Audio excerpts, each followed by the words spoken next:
आज ये अपना जो सरकारी कार्यकाल है वो पूरा कर रहे हैं। माँ शारदे ने, परमपिता परमात्मा ने आपको पूरे कार्यकाल में बहुत ही अनुशासित रखा, बहुत ही संयमित रखा, बहुत ही प्रेमी रखा और यूँ कहें कि आप बहुत दिलकश व्यक्तित्व के रूप में रहे। तो हम आपके जीवन की आगे का जो जीवन है आपके, इसके लिए आपको बहुत सारी शुभकामनाएं देते हैं। परमपिता परमात्मा से यही हम प्रार्थना करेंगे कि आपका जीवन है वो और ज़्यादा सुखद हो। तो जो विदाई समारोह है सेवानिवृत्ति का, हम इस आयोजन में, क्योंकि ये बात कहनी बहुत जरूरी स्थान पड़ती है कि परिवार में इनके 10-20 दिन पहले थोड़ा ट्रेजेडी का माहौल बना। उस हालात में इन्होंने स्पष्ट कह दिया था कि मैं 31 तारीख को रिलीव हो रहा हूँ, मगर मेरे लिए बड़ा कार्यक्रम नहीं रखना है क्योंकि मैं इस घड़ी में मौके पर नहीं हूँ। लेकिन परमपिता परमात्मा ने थोड़ा धीरज दिया, वक्त निकला। जैसे ही 10-20 दिन निकले तो हौसला हुआ कि थोड़ा सा गांव की तरफ से जो होना चाहिए था वो हो रहा है, उसके लिए उन्होंने हाँ भर दी। और 2 दिन पहले ही हमने ये तय किया, सरपंच साहब से परसों शाम को बात हो गई और आयदान जी हैं, उप सरपंच जी हैं, सबसे हमने बात कर ली। तो उन्होंने कहा कि गांव की एक मर्यादा है, उस मर्यादा को हम तोड़ेंगे नहीं और बखूबी सुंदर तरीके से उनको मान सम्मान के साथ में हम विदाई उनको देंगे। तो इस कड़ी में बहुत जल्दी में भागादौड़ी में, क्योंकि मौसम भी सही नहीं था, भागादौड़ी में किसान सारे काम कर रहे हैं, साथ में जो सरकारी काम चल रहा है वो भी टाइमली चल रहा है क्योंकि 4 बजे तक है, फिर शादी का उत्सव है, सारे लोग व्यस्त थे। लेकिन इस व्यस्त समय में भी एक एक कॉल से हमने कोई कार्ड नहीं छपाया, ना शंकर जी ने कोई कॉल की, हमने ही ये छोटा सा प्रयास किया मिलकर के। नरेंद्र जी ने कह दिया, विनोद जी डॉक्टर ने कह दिया, हम सब मिलकर के इस योजना में आगे बढ़े। और आज हम कह सकते हैं कि केवल हम 15-20 मिनट ही हम डिले हो रहे हैं इस प्रोग्राम में, लेकिन जिस तरह से गणमान्य जो नागरिक आए हैं, जो प्रेमी जो लोग आए हैं, वो बहुत ही काबिल तारीफ कह सकता हूँ।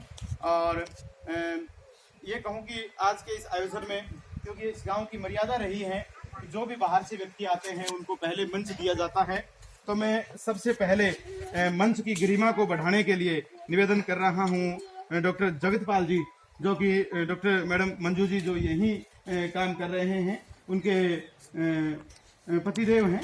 तो मैं निवेदन करूँगा कि आप मंच को सुशोभित करें।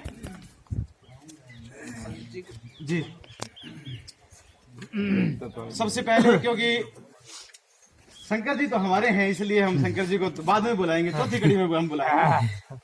इसके बाद हम बुला रहे हैं श्रीमान बलवीर जी, जो कि कर्णपुरा के वासिंदे हैं, इसी विभाग से हैं वो, और वो यहाँ आए हैं। तो मैं उनको भी न्योता दे रहा हूँ बलवीर जी को कि नहीं आप मुझसे बैठो सर जी, नहीं आ जाओ। और इस आयोजन की जो अध्यक्षता की कुर्सी है उसको सुशोभित करने के लिए मैं डॉक्टर मंजू जी बेनीवाल जी को ही आग्रह कर रहा हूं कि आप भी मंच को सुशोभित करें। और अक्सर होता है ऐसा कि जब मंच पर हमारे मेहमान आते हैं तो उनके लिए तालियां बटोरी जाती हैं। तालियां हमारी एक संस्कृति की एक छवि है, तो उसको हम बढ़ाएं। और परम सौभाग्य है कि गांव बरुवाली, जो राजस्थान में अपनी एक अलग पहचान रखता है, इस गांव की एक बहुत बड़ी विरासत कह सकता हूं। और एक छोटा सा कवि हूं, एक छोटा सा साहित्यकार हूं, पत्रकार छोटा सा हूं, तो मन में एक बहुत बड़ा यूं कहते दीपक सा जलता है कि इस गांव की माटी ने क्या किया। हम बड़ाई नहीं कर रहे अपने गांव की, यहाँ पर मेहमानों से मैं ये बात कह रहा हूं कि यहाँ पर अगर गौशाला के लिए, स्कूल के लिए 17, 18, 19, 20 के युवा भी अगर ये कहते हैं कि चंदे के लिए निकलेंगे, और तो गांव वाले ये नहीं पूछते कि क्या काम के लिए लेके जा रहे हो, अच्छे काम में लगाओ, बहुत अच्छी बात है कि अच्छे काम में लगाओ। यहाँ पर अच्छे कामों के लिए गांव के आगे बढ़ रहे हैं, इस क्षेत्र में ही नहीं, हर क्षेत्र में, चाहे हमारी गौशाला हो, चाहे हमारा स्कूल हो, चाहे हमारी जितने भी धार्मिक संस्थाएं हैं, वहाँ पर अच्छे प्रोग्राम होते हैं और अच्छी शोभा होती हैं, हर लोगों के लिए होते हैं। जैसे हमारा भंडारा लगता है तो उस दौरान कम से कम 20-22 गांव के लोग आकर के खाना खा लेते हैं, सारे खाना खाते हैं, एक साथ बैठते हैं, बहुत अच्छा लगता है। और हमारे मेहमानों को, डॉक्टर मैडम को भी और डॉक्टर जगतपाल जी को, क्योंकि आप यहाँ बड़े कम आते हैं, इसलिए मैं कहूँगा कि इस गांव की गलियों में आप आएँ, आपको खूब आनंद आएगा यहाँ पर आने के बाद में। आपको एक अच्छी सी बात बताऊँ इस गांव की कि यहाँ पर जब भी कोई पशु जाता है तो पहला जो घी होता है, सच्चाई है ये, पहला जो घी होता है निकाल करके हमारे गुरु गोरखनाथ के मंदिर में जाता है।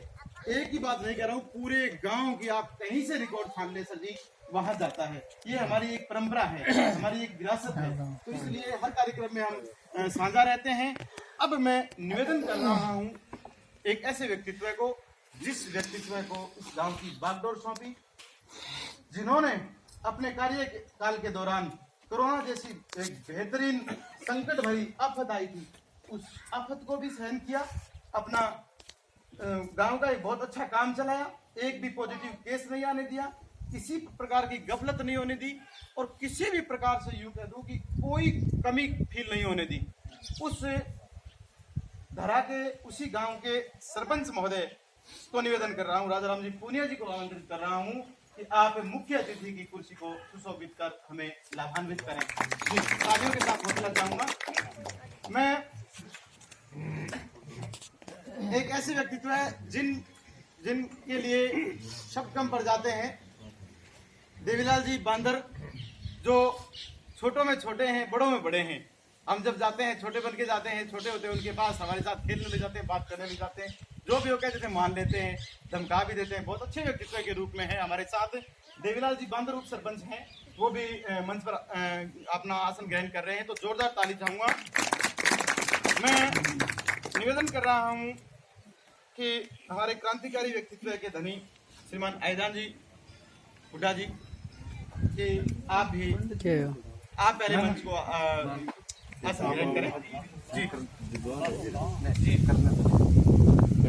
हाँ, मैं इस बात का राज आपको बताऊंगा, थोड़ा सा चाहिए आप। अब मैं निवेदन कर रहा हूँ शिक्षा कमेटी के अध्यक्ष श्रीमान हरीश चंद्र जी शर्मा, आप भी नेक व्यक्तित्व के धनी हैं, और आपने हमें सरपंच साहब के साथ मिलकर के खूब मोटिवेशन दिया था कि होली में किसी भी प्रकार का कोई असत्यता ना हो जाए, गांव की गरिमा को कहीं भी आघात नहीं पहुंचे।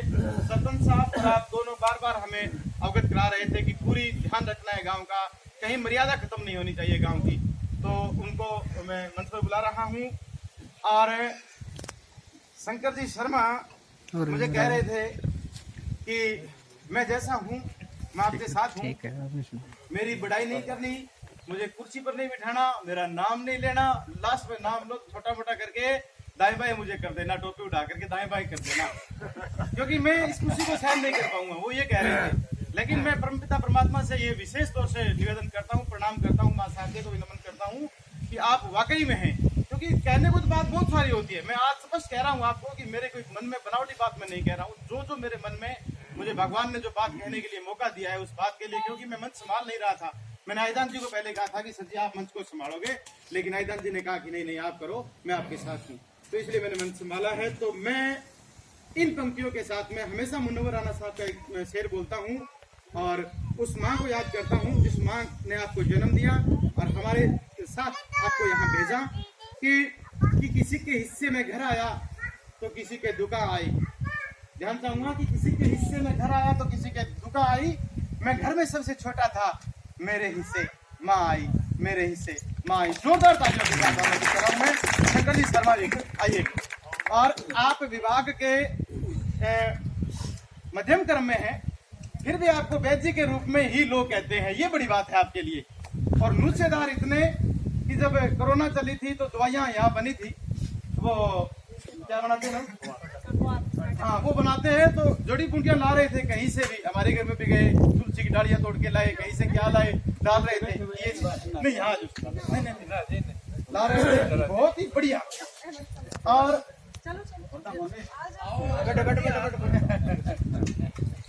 तो ये प्रेम की बातें जोरदार तारीफ है। और एक और बस, कार्यक्रम बहुत संक्षिप्त रहेगा हमारा। एक बात ये भी थी कि ये जगह ऐसी जगह है जो जगह गौशाला से जुड़ी हुई जगह है। कभी आप यहाँ होते हैं दवाई देने के लिए यहाँ आ जाते हैं, तो कभी आप गौओं के बीच में चले जाते हैं। ये भी आपका बहुत अच्छा सानिध्य रहा है।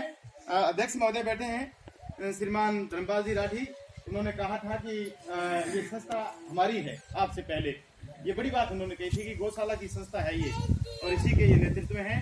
अब जितने भी जो हमारे कहते हैं परिवार के लोग हैं, तो गांव के ही हमारा परिवार है जो बैठे हुए हैं, सब हम साझे रूप से हम उनका सम्मान करेंगे। तो मैं सबसे पहले निवेदन करूंगा श्रीमान जगतपाल जी सरपंच महोदय और श्रीमान उप सरपंच महोदय, आप तीनों व्यक्तिगत रूप से पहले आप माला पहनाएंगे। माला पहना करके हम स्वागत करेंगे। जी थोड़ा सा जल्दी करिए। हाँ, हमारे बीच देखिए, हमारे बीच राजस्थान पत्रिका के भाई पर्लिका से है मनोज जी, जो भगत सिंह स्कूल भी चलाते हैं। बहुत अच्छे व्यक्तित्व के धनी हैं, बहुत सादगी में हमेशा व्यवहार रखते हैं। सुबह सुबह इस गांव में कम से कम 40 व्यक्तियों के साथ वो साझा होते हैं व्हाट्सएप से। बहुत अच्छी बात है ये। मैं चाहूंगा कि हमारे मेहमान जो सरपंच महोदय, उप सरपंच महोदय और डॉक्टर जगतपाल जी, आप शर्मा जी, हाँ